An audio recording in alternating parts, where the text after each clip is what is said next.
Is Patrick Bateman really doing the things he's saying, or is he just going crazy and thinking he's doing what he's saying he's doing? Let's read American Psycho and find out.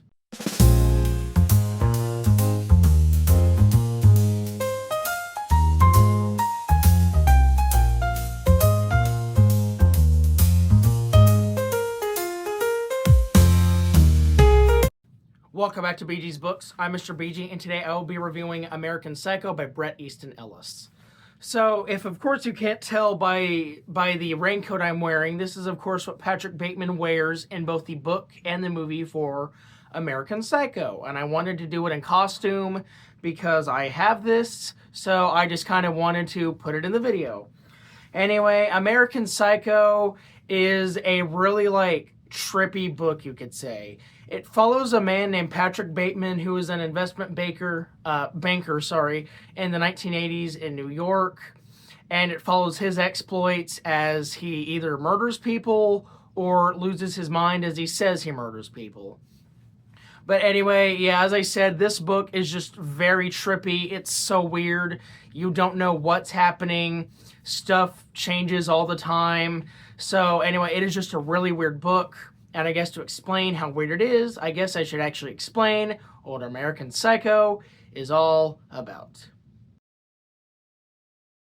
So American Psycho follows this guy named Patrick Bateman. And basically, he's this rich businessman because he's an investment banker for Pierce & Pierce in New York City. And this is also the 80s, so he has a lot of money. He's super rich, he's super successful, and he's also very vain. He has a whole morning makeup routine. I guess you could say he puts on a facial mask and does exercises and stuff. So he's a very vain person. And he's also got a girlfriend named Evelyn who he doesn't like very much. And at nights he goes out to bars with his friends, does drugs, and hooks up with other women that are not his girlfriend. And so this is what his normal life looks like. But he also has another hobby that he doesn't really like to mention around other people. He's a psychotic killer person. Yeah, so he goes around killing people, homeless people, old people, children, dogs, women he hooks up with, and, just the like. He kills anyone. So while he's at work, he has this friend called Paul Owen who calls him Marcus Halberstam. We don't know who Marcus Halberstam is, but Patrick just kind of goes along with it because everyone calls him different names. He has a lawyer who calls him David. So that's just that.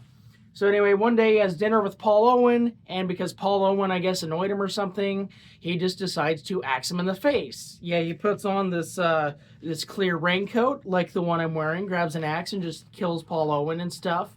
Not to Huey Lewis in the News like in the movie implies or portrays, but very similar to the movie scene overall. And then he takes Paul's body to Paul's apartment, where he will now put every body that he kills there to kind of hide them. And so over the course of the book, Patrick continues to slowly lose his mind ever more so. And then he invites women over to Paul Owen's house because he masquerades as Paul Owen, and then he, blackmails them into doing stuff, and then he violently murders them and whatever, and then hides their bodies in there. He also murders neighbors and friends and whoever he wants to, really. He also murders a child, as I mentioned, homeless people and their dogs, as I mentioned. And so this is just kind of most of the book. And another half of the book is Patrick Bateman just yapping about random stuff. It's he always has to mention what kind of fancy clothes people are wearing, whether they're Armani or Gucci or whatever fancy brand it is. Or he'll mention about bands like Whitney Houston and Genesis and Huey Lewis in the News and stuff like that. So this is a lot of the book. He's just talking about random stuff while slowly losing his mind. Anyway, so eventually he does grow tired of Evelyn, and so he decides to break it off with her. They just break up and stuff. She's pretty heartbroken about that, but Patrick Bateman just could not care less. And then on his way out, he kills someone, and then the police get alerted, so then it's a giant chase between him and the police. And this is where stuff just starts getting insane. Just fully crazy over here. So basically what he does is he shoots at the cops and then shoots a cop car and blows it up. And so this entire chase sequence is just like him running from building to building or driving from building to building or whatever, while the police cars and helicopters and police on foot are chasing after him and stuff. So this is just like really crazy and whatever. So eventually, after he finally evades the law, he goes back to his office and then calls his lawyer on the phone and leaves a voicemail basically confessing to everything that he did, that like he murdered all those people, he's a bad person and whatever. And surprisingly, nothing really happens after that. He talks to his lawyer and his lawyer's like, oh, David, you could not have killed Paul Owen because I saw Paul Owen in London like 10 days ago twice. So Patrick Bateman is like, huh? Is he actually dead? I'm sure he's dead. So basically, he goes over to Paul Owen's apartment expecting to find all the bodies and all the evidence of the crimes that he's committed over the course of this entire book. And he just finds a clean apartment that's actually being sold by a realtor. And he's kind of creeping out the realtor, so she's just like, okay, you got to get out. And he's like, all right, I'm leaving. So then now Patrick Bateman is like, what on earth is going on? So anyway, at the end of the book, you know, stuff kind of happens. He just continues going about his life, yapping about stuff, possibly murdering people. And then at the end, he realizes that doing everything that he's ever done is what being Patrick means to him. And that is how American Psycho ends.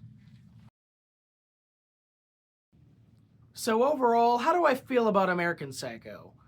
Well, I'm actually kind of mixed on it, because on one hand, American Psycho is a really good look about businessmen and high-class people in the 80s and even now, about how just weird they are and whatever.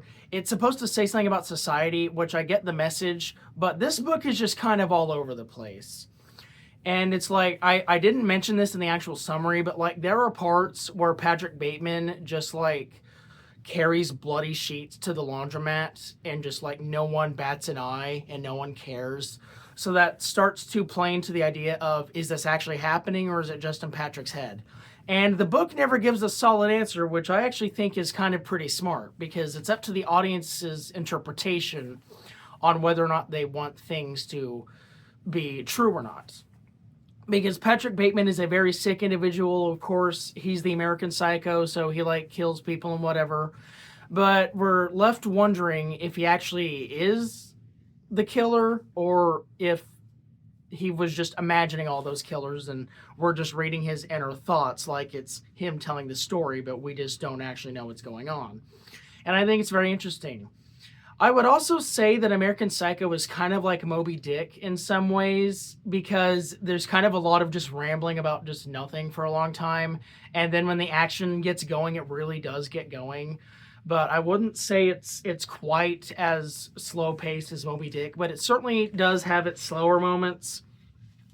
Like Patrick doesn't kill anyone in the book until like the start of the second third of the book or whatever, because most of the book is just him yapping about bands or where people get their haircuts or what his rich people buy or what they eat or what his apartment looks like or whatever. It's like he's just yapping about rich stuff and weird stuff that the audience doesn't really care about, but he does. So yeah, American Psycho is just a pretty odd book. I love the message, but the writing is just kind of all over the place, so I'm not exactly sure if I love it.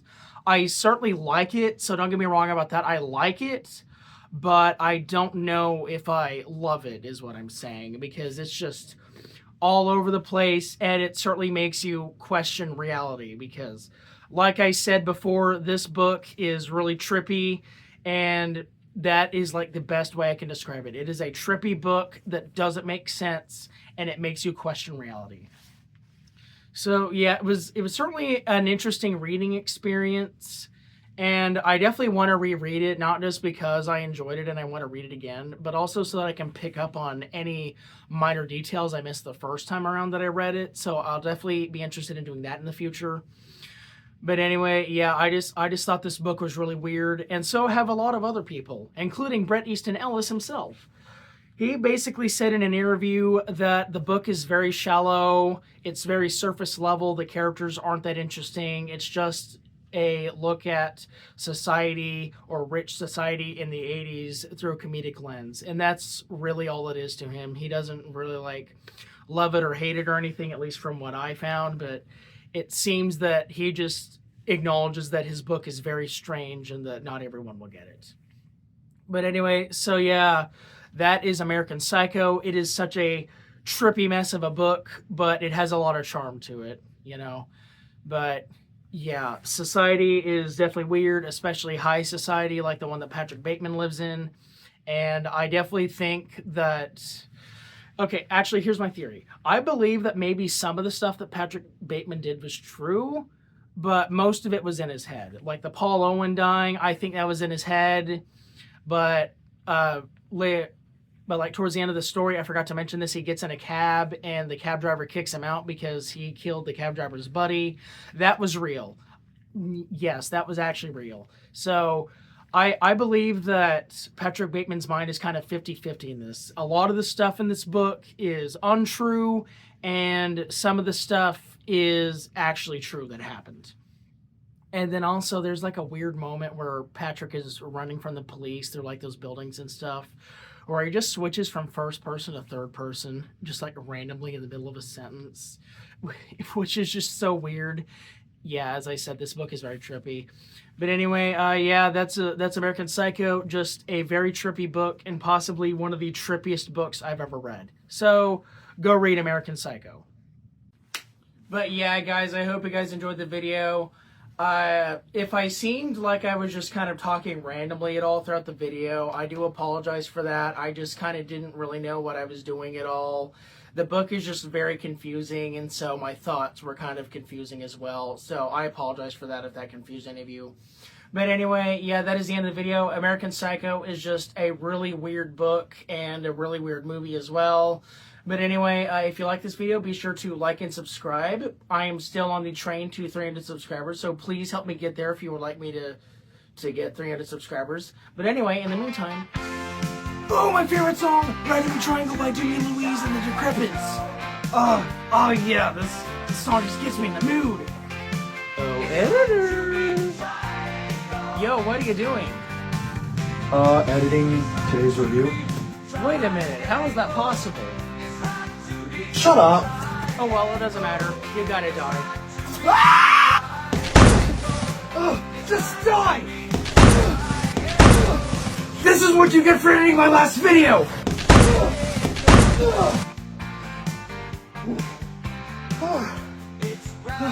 I think I lost my temper there. Oh well.